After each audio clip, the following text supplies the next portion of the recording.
real estate news, and we talk about how hot the market is.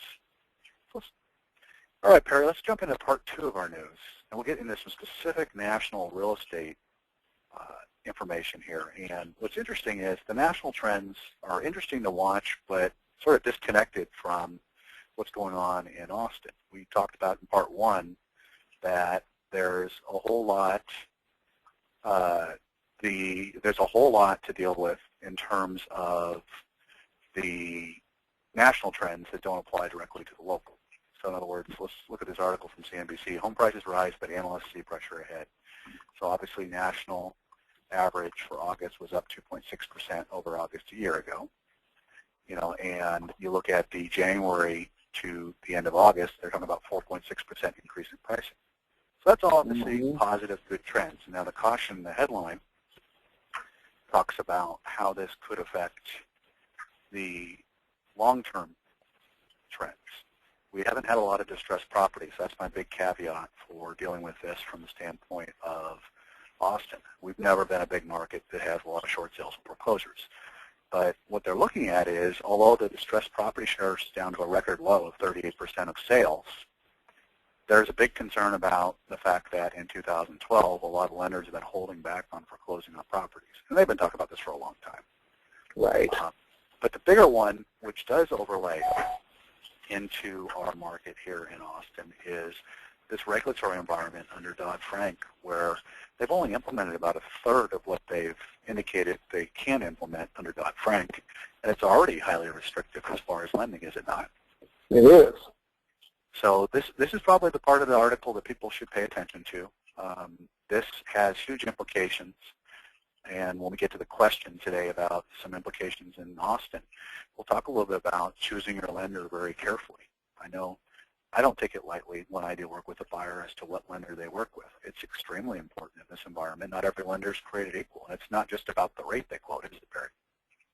No, it's not. And it seems like every lender has a little different rule within the same framework. So they're going to want you to put a large deposit. That's very, very true. They may want to put you at 20% down, but you may get a better interest rate if your credit score is 750 or above versus a 680 to 720. No, that's very, very true. And they overlay different matrix. They overlay different things that affect the ability for borrowers to qualify that are different. Some are much tougher than others, but in overall, it is a tough environment to get a loan. And this will tie into our next article. The New York Times had one about home affordability is still elusive. That's part of the story, because obviously they did this study based on a 20% down payment. And what they found is more than 50% of the markets they studied in the United States, the typical median income can't afford a medium-priced home because of the 20% down. Now, the reality is there are programs that allow you to get loans for less than a 20% down payment.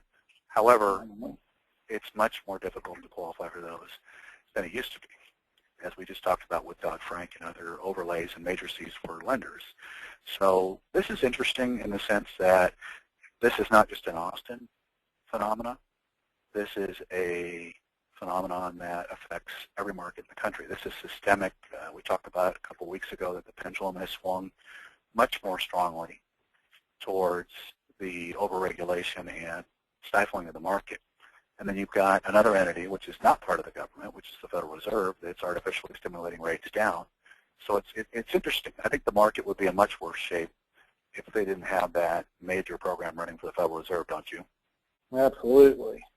If we're back at 5.5%, 6.5% interest, we would have much lower demand than we have today.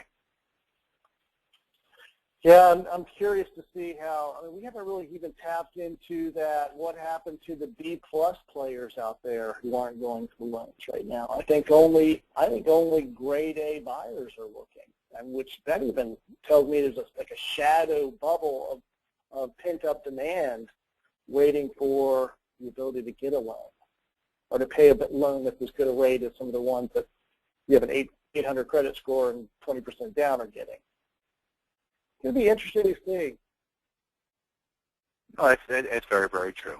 And I think when you look at this, it'll be something that will take another 18 to 24 months to sort out. It's actually not going to get straightened out very quickly. So from that standpoint, it'll be something that we end up watching for some time. We'll probably be talking about it at 50 episodes on the podcast from now. Okay.